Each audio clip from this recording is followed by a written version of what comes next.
নবীজি এতটুকু সময়ের মধ্যে জান্নাত জাহান্নাম পরিদর্শন, আল্লাহর আরশ কুরসি পরিদর্শন, আল্লাহর দেয়া গিফট নিয়ে ফিরে এলেন। অনেকে অবিশ্বাস করবে, অনেক বৈজ্ঞানিক বলবে এটা গল্প ছাড়া আর কিছু নয়, কিন্তু আমার আল্লাহ কোরআনে বললেন আমি হচ্ছি সেই আল্লাহ রাব্বুল আলামিন যার কবজায় গোটা পৃথিবী। আমি সেই রাত্রিতে রাতকে আমি দান করিয়ে দিয়েছিলাম আমার নবীজির জন্য। সুবহানাল্লাহ। আমার নবী বিশ্ব নবী বোরাকের উপরে চাপলেন। বোরাকটার এত দ্রুত গতি ছিল, নবীজি বলছেন আমি বুঝতেও পারিনি তার আকৃতি কেমন ছিল।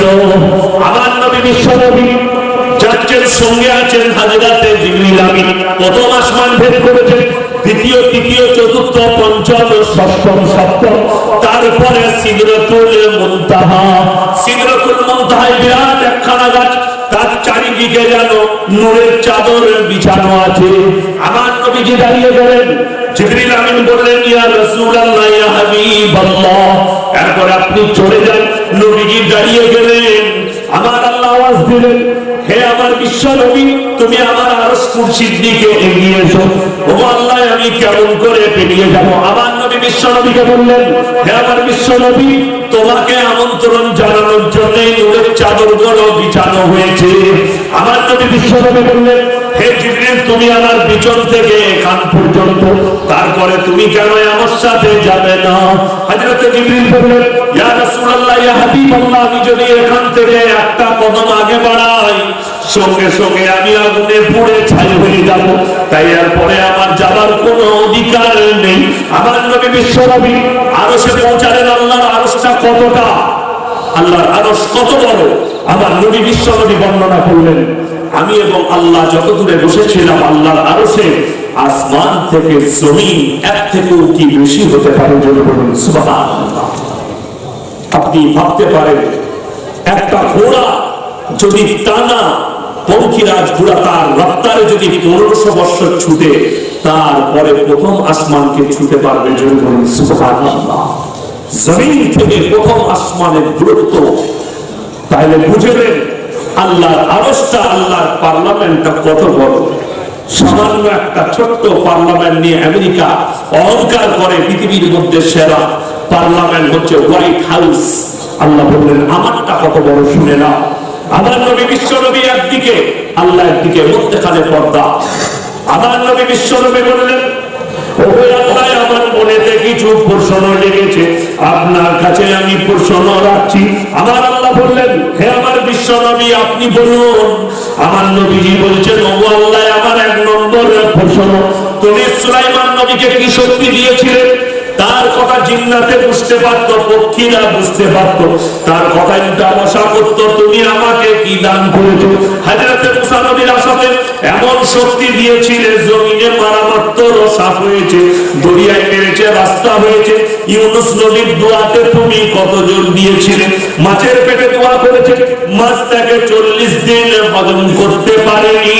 তুমি আমাকে কি দান করেছো? হযরত ইব্রাহিম নবীকে আগুনে নিক্ষেপ করা হয়েছে, আগুন তাকে জ্বালাতে পারেনি। তুমি আমাকে কি দান করেছো?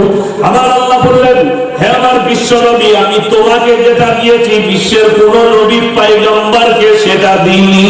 তুমি আমার আরশে যেখানে বসে আছো, একবার পেছন দিকে পর্দাটা সরাও। আমার নবী বিশ্ব নবী যেমনি পর্দা সরিয়েছেন, নবীজি বলছেন সেখানে লেখা আছে, সবাই বলুন লা ইলাহা ইল্লাল্লাহ মুহাম্মাদুর রাসূলুল্লাহ। হে আমার বিশ্ব নবী, যেখানে তোমার নাম সেখানে আমার নাম, যে আমার নাম নিবে তোমার নামে নিবে, আর আমার নাম নিলে তোমার নাম নিতে হবে, তোমার নাম নিলে আমার নাম নিতে হবে। আল্লাহ নবী বললেন, ও আল্লাহ, তুমি আমাকে যা দান করেছো, বিশ্বের কোন নবীকে দান করনি। এরপরে আমার আল্লাহ বললেন, হে আমার বিশ্ব নবী, এরপরে জাহান্নাম জান্নাতটা পরিদর্শন করো। আমার নবী বিশ্ব নবী জাহান্নামের দরজার কাছে এগিয়ে গেলেন, দেখলেন সেখানে তালা লাগানো। ওগো আল্লাহ, এখানে তালা আছে। হে আমার বিশ্ব নবী, তুমি খালি হাতের ইশারা করো, আল্লাহর কুদরতে দরজা খুলে যাবে। যেমনি দরজা খুলেছে, আমার নবীজি 3টে মেয়েকে দেখতে পেলেন। তারা এমন অবস্থায় আছে নবীজি দেখে কাঁদতে লাগলেন সিজদায় পড়ে। ওগো আল্লাহ, আমার উম্মতি এখানে কেমন ভাবে থাকবে? আমার আল্লাহ বললেন, হে আমার বিশ্ব নবী, আর পরে এগিয়ে যাও, আমি তোমার কেমন চেহারাটা দেখতে চাই না, হাসি মুখ দেখতে চাই।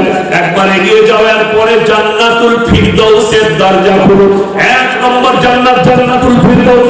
হাত লাগাও, যেমনি হাত লাগিয়েছে দরজাটা খুলে গেছে। আমার নবী বিশ্ব নবী বলছেন, আমি যখন দরজা খুললাম দেখলাম লেখা আছে, সবাই বলুন লা ইলাহা ইল্লাল্লাহ মুহাম্মাদুর রাসূলুল্লাহ। সেখানে আল্লাহর হাত থেকে দুধের নহর বয়ে যাচ্ছে, আর মুহাম্মাদের মিম থেকে মধুর নহর বয়ে যাচ্ছে। আমার নবী বিশ্ব নবী সিজদায় পড়ে আল্লাহর কাছে গেলে বললেন, ওগো আল্লাহ, তুমি এত সুন্দর নিয়ামত আমার উম্মতির জন্য রেখেছো। আমার আল্লাহ বললেন, হে আমার বিশ্ব নবী, শুধু এটা নয়, এটা তো সামান্য নমুনা দেখালাম। আমার আল্লাহ বললেন, হে আমার বিশ্ব নবী, শোনো, ইন্নাল্লাযীনা আমানু ওয়া আমিলুস সালিহাতি কানাত লাহুম জান্নাতুল ফিরদাউসি নুজুলা। যারা মুমিন হবে, ঈমানদার হবে, তাদের 1 নম্বর পুরস্কার আমি তাদেরকে প্রথমে জান্নাতুল ফিরদাউসে দাখিল করাবো। শুনে নাও হে আমার বিশ্ব নবী, তারা জান্নাতুল ফিরদাউসে দাখিল হয়ে তারা কি অনুভব করবে, তারা কি বলবে, শুনে নাও। ওগো আমার বিশ্ব নবী বলো, তারা বলবে, ইন্নাল্লাযীনা আমানু ওয়া আমিলুস সালিহাতি কানাত লাহুম জান্নাতুল ফিরদাউসি নুজুলা খালিদিনা ফিহা লা ইয়াবগুনা আনহা হিওয়ালা। ওগো আল্লাহ, আমাদের মন ভরে গেছে, প্রাণ ভরেছে, জান ভরেছে, অন্তর ভরে গেছে, আর এখান থেকে আমাদেরকে আর কোনোদিন বের করো না। জোরে বলুন সুবহানাল্লাহ।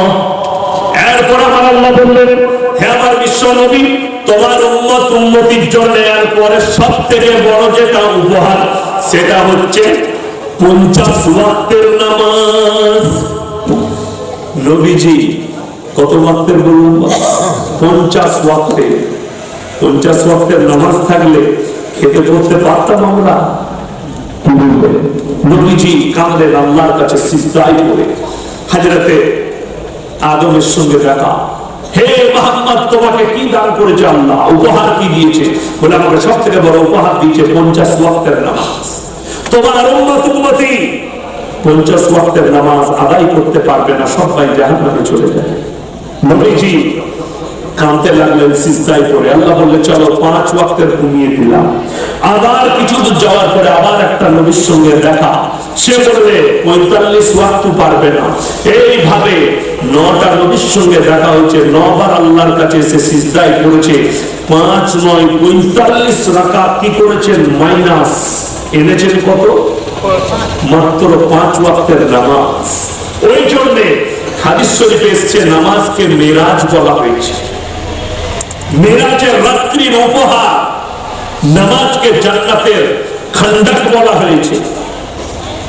ইন্নাস সালাতা তানহা আনিল ফাহশাই ওয়াল মুনকার।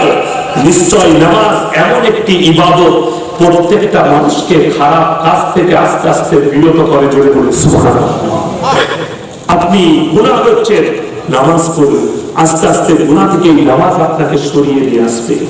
আপনি কোন খারাপ কাজে লিপ্ত আছেন, নামাজ পড়ুন, নামাজ পড়ুন, নামাজ ছাড়বেন না। আপনি লটারির টিকিট ছাড়তে পারছেন না, কিন্তু নামাজ ছাড়বেন না। আস্তে আস্তে তওবা তিল্লাহ করবেন, আল্লাহ আমাকে হেফাজত করো, আল্লাহ এখান থেকে বাঁচাও, আল্লাহ গুনাহ থেকে বাঁচাও। আস্তে আস্তে আপনি সরে আসবেন, কিন্তু নামাজ অবশ্যই পড়বো। জোরে বলুন ইনশাআল্লাহ। বাড়িতে মায়ের দিকে, বোনের দিকে নামাজের জন্য তাকিদ দিয়ে নামাজ পড়ো, নামাজ পড়ো বেশি বেশি করে। দুঃখ লাগে, আমরা জানেন আমাদেরকে 2টো কাজে আমাদেরকে আপনারা নিযুক্ত করেছে, একটা হলে একটা মরলে। বুঝতে পেরেছে? হলে আর মরলে হয়েছে। ইমাম সাহেব আমার ছেলে হয়েছে, কানে আজান দিতে হবে, কানে আজান। ইমাম সাহেব আমার বাপ মরেছে, জানাজা পড়াতে হবে। 2টো কাজ, বাকি একটা কাজেও আমরা আজকে মানুষের অনীহা। কিন্তু দেখবে দুঃখ লাগে, বেদনা লাগে।